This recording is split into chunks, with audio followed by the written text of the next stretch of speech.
Você banca o seu desejo ou terceiriza para outro?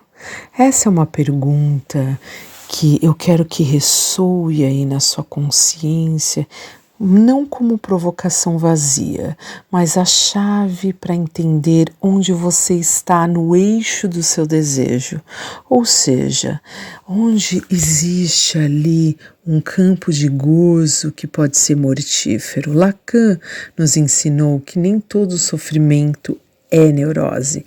Existem quadros em que o desejo não chegou a se inscrever. E aí, em vez de sintoma, surge o abismo, a foraclusão. Na neurose, o desejo ele pode ser recalcado, deslocado, disfarçado. No entanto, ele continua existindo como uma marca simbólica que retorna travestida de sintoma, de sonho, de ato falho. O neurótico paga caro o preço do recalque, mas ainda está no jogo do significante. Na psicose, Lacan aponta que não é recalque, é foraclusão, um termo técnico, que na prática significa o nome do pai, o significante que organiza a lei, que dá limites, que estrutura o desejo.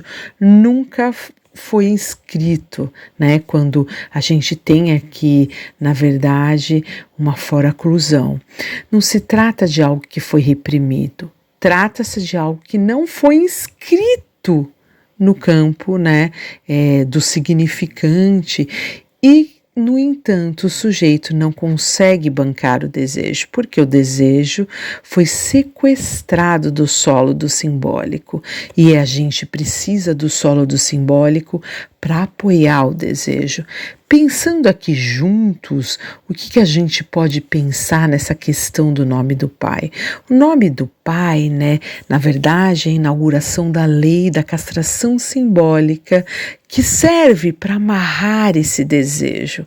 A cena muda radicalmente quando a gente não tem aqui o nome do pai muito bem implícito no desenvolvimento psíquico do ser humano.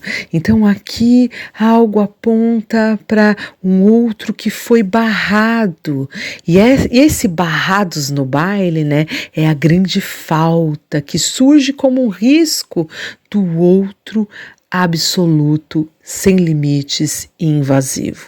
É aí que vemos os fenômenos elementares, a voz que fala sem cessar, a certeza delirante, a significação que explode sem freio. Não se trata de fantasia, mas de uma realidade vivida na intrusão. A psicose não negocia com o desejo, ela é tomada pelo gozo bruto, sem mediação. Então aqui, o que nós podemos pensar de um quadro de foraclusão onde o sujeito não consegue bancar o desejo? Aqui o que vale é pensar que a foraclusão é um ato, de quase perigoso, do sujeito tentar construir, amarrar um nó. E sem esse ato de bancar o desejo, cada nó que o sujeito tenta dar, ele desliza, ele fica de uma forma tão sutil na subjetividade que é como se fosse um furo que não se sustenta, mas se atravessa e que não se dá nome, não se terceiriza. Aí a gente pensa na questão da terceirização desse desejo, Então, assim, se eu não consigo desejar, eu preciso terceirizar esse desejo para que eu experimente através do outro um espaço que eu possa ter um gozo sem freio, às vezes um gozo sem filtro. E o gozo sem filtro é um gozo que se infiltra, E não é preciso estar em surto psicótico para experimentar esse gozo mortífero. Basta viver alienado da sua própria palavra. O que é ser alienado da sua própria palavra?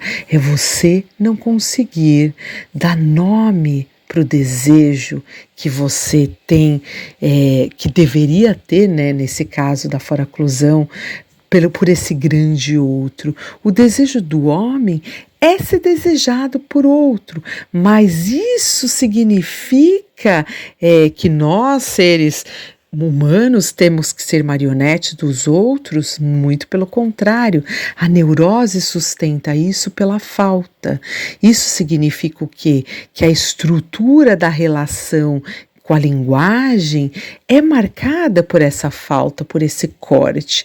Por isso, o desejo na neurose consegue se bancar para se fazer valer, e não como capricho, mas como efeito, tanto que quando a gente realiza um ato, quando a gente consegue atingir o nosso gozo no objeto, ou mesmo no desejo pelo outro, logo a gente zera, né, como num processo de hiperpolarização e despolarização, e a gente vai criando outros desejos. Na foraclusão, essa responsabilidade é impossível. Por quê? Porque falta o nome do pai.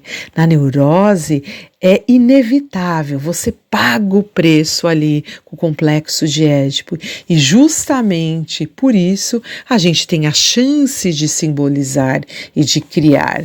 Então, o que a gente deve pensar e fazer para sustentar ou para bancar esse desejo, ou deixar que ele seja sugado pelo gozo do outro, pelo delírio, pela completude, pela tentação de não escolher? A floraclusão nos mostra que o que acontece é uma falta de uma inscrição simbólica que é sustentada pelo desejo. Então aqui vamos